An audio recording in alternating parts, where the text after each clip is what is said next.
మనం ఇప్పుడు ఎలాంటి పరిస్థితులు అంటే చాలా చాలా యుద్ధాలు జరిగినాయి కదా. ఇప్పుడు టర్కీ అవనివ్వండి, టర్కీలో జరుగుతున్న అవనివ్వండి, తర్వాత ఉక్రెయిన్ రష్యా మధ్య యుద్ధం అవనివ్వండి, ఇంకా రీసెంట్గా గాజా, ఆ, ఇజ్రాయెల్ మధ్య యుద్ధాలు, ఇవన్నీ చాలా విషయాలు మనం చూసాం. వీటన్ని మనం గమనించినప్పుడే మనకు తెలుస్తూ ఉంటుంది మనం ఇప్పుడు అంతానికి దగ్గరలో ఉన్నామని, ప్రపంచానికి ప్రపంచం అంతానికి దగ్గరలో ఉన్నాం.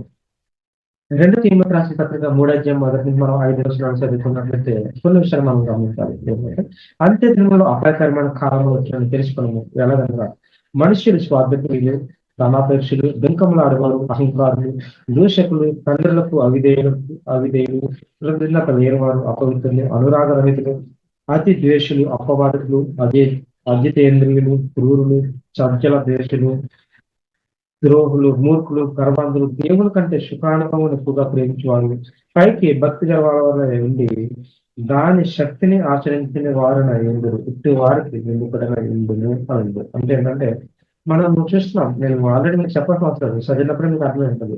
ద్వేషము, ప్రజల మధ్య ద్వేషాలు పెరిగిపోతున్నాయి, సమానం లేదు, ఒకరి మీద ఒకరు పగలు, ఒకరి మీద ఒకరు కక్షలు, నీవింత అంటే నేనెంత అని చెప్పేసి గొడవలు, యుద్ధాలు, తర్వాత దేశాల మధ్య జరుగుతున్న ఒప్పందాల్లో ఒకరికొకరు తగ్గింపు లేకుండా నీ దేశ సంపాదన అయితే నా దేశ సంపాదన అని చెప్పి కాంపిటీషన్ పెరిగిపోతుంది. ఇప్పుడు మనము ఆర్టిఫిషియల్ ఇంటెలిజెన్స్ టెక్నాలజీలో జరుగుతున్నాం. ఏఐ టెక్నాలజీలో ఈ యొక్క ఏఐ టెక్నాలజీ ఇదంతా చాలా భయంకరమైనది. ప్రపంచంలో జరుగుతున్న ఈ పరిస్థితిని బట్టి చాలా అంటే చాలా జాగ్రత్తగా కలిగి ఉండాలి. అందుకనే దేవుడు మనకి ఒక మాటని జ్ఞాపకం తెచ్చున్నారు. ఏంటంటే 2వ పేతురు రాసిన పత్రిక 1:7 ఒక మాట ఉంటుంది, నశించిపోవు సువర్ణము అగ్ని పరీక్ష వలన శుద్ధపరచబడుతున్నది కదా, దానికంటే అమూల్యమైన మా స్వార్థము ఈ శోధనల చేత పరీక్షకు నిలిచినదే యేసుక్రీస్తు ప్రత్యక్షమైనప్పుడు మీకు మెప్పును మహిమయు తనకు కలుగుటకు కారణమైనది. అంటే నేను ఒక విషయం మనం జాగ్రత్త చదువుకుంటాం. మొదటి వాక్యం చదివినట్లయితే నశించిపోవు సువర్ణము అగ్ని పరీక్ష వలన శుద్ధపరచబడుతున్నది అని రాయబడింది. అంటే ఏంటంటే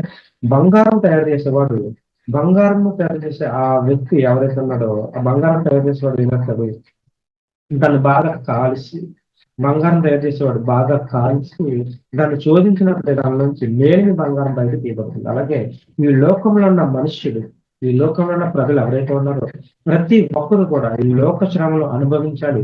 శ్రమలు అనుభవించబడిన తర్వాత శ్రమ నుంచి జయించి వాటి నుంచి బయటకి ఎవడైతే వస్తాడో వచ్చిన వాడు దేవుని యొక్క రక్తము చేత శుద్ధీకరించబడి వాడు సువర్ణము అంటే దేవుని యొక్క శుద్ధ హృదయము కలిగి దేవుని రాజ్యానికి వారసులు అవుతాడు. కాబట్టి ఈ అంత్యకాల దినంలో జరుగుతున్న మనము ఈ యొక్క శ్రమను అనుభవించాలి, తప్పదు. దేవుడు అనుమతిస్తున్నాడు, ఈ శ్రమల నుంచి మనకి విజయాన్ని పొందుకోబోతున్నాము.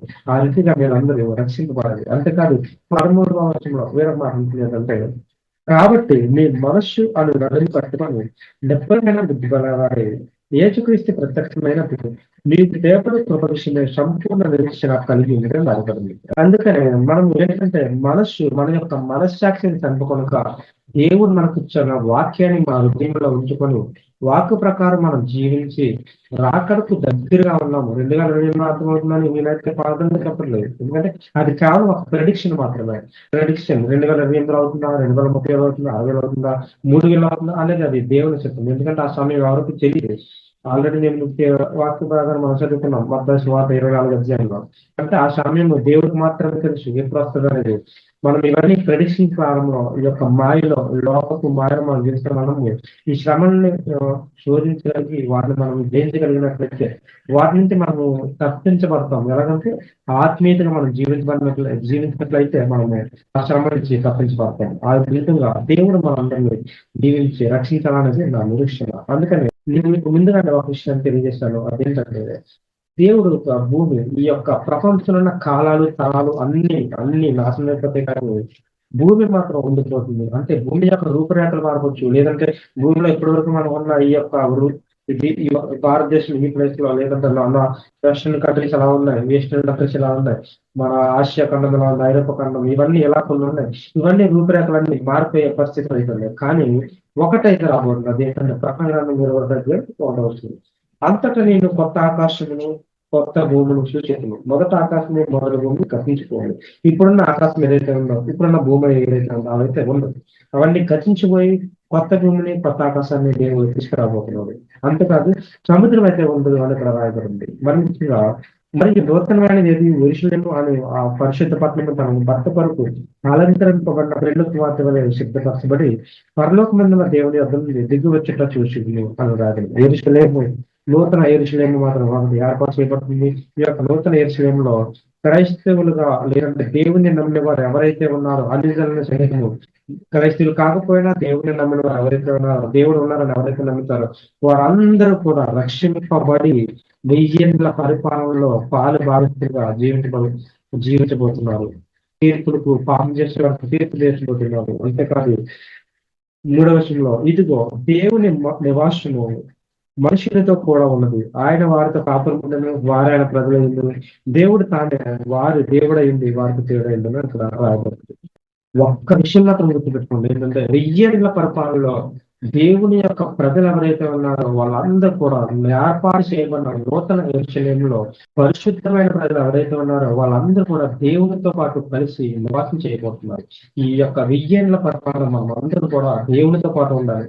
సాతాను పక్షంగా పాతాళంలో బంధించబడే వారితో కాదని దేవుని పక్షంగా నిలిచిన వారిని మనం జీవిస్తగలిగితే రాబోయే విపత్తు నుంచి మనం తప్పించబడి ప్రపంచం ఎప్పుడైనా కావచ్చు అంతానికి ముందు మనం ఏంటంటే సిద్ధపడి మనం జీవించాలి. మరింతగా ఆయన యొక్క ఏర్పాటు చేయబడుతున్న నూతన యెరూషలేము ఆ మందిరంలో మనం నివసించే వారితో జీవించినట్లయితే దేవుడు మనందరినీ రాబో ఉద్దేశం నుంచి మనం తప్పించి నిత్యమైన మార్గంలో నిత్య జీవానికి వారసులుగా ఆయన పక్కన ఆయనతో పాటు కూర్చోడానికి అలాంటి మంచి అనుభవం మీరు అందరూ పొందుకోవాలని దేవుడు ఆ రీతిగా మీరు అందరినీ దీవించి ఆశీర్వదించాలని మనస్ఫూర్తిగా కోరుకుంటున్నాను.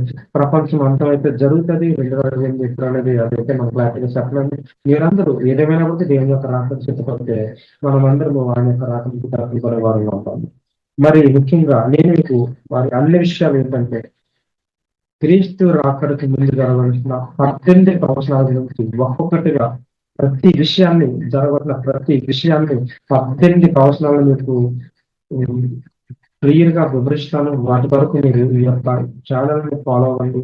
ఛానల్లో ఉన్న ప్రతి విషయాన్ని మీరు తెలుసుకోవాలంటే ఇప్పుడే మీరు సబ్స్క్రైబ్ చేసుకోండి, లైక్ చేయండి, షేర్ చేయండి. అనేక మందికి క్రీస్తు యొక్క రాకడ కొరకు అనేక విషయాలు ప్రతి ఒక్కరికి తెలియాలి.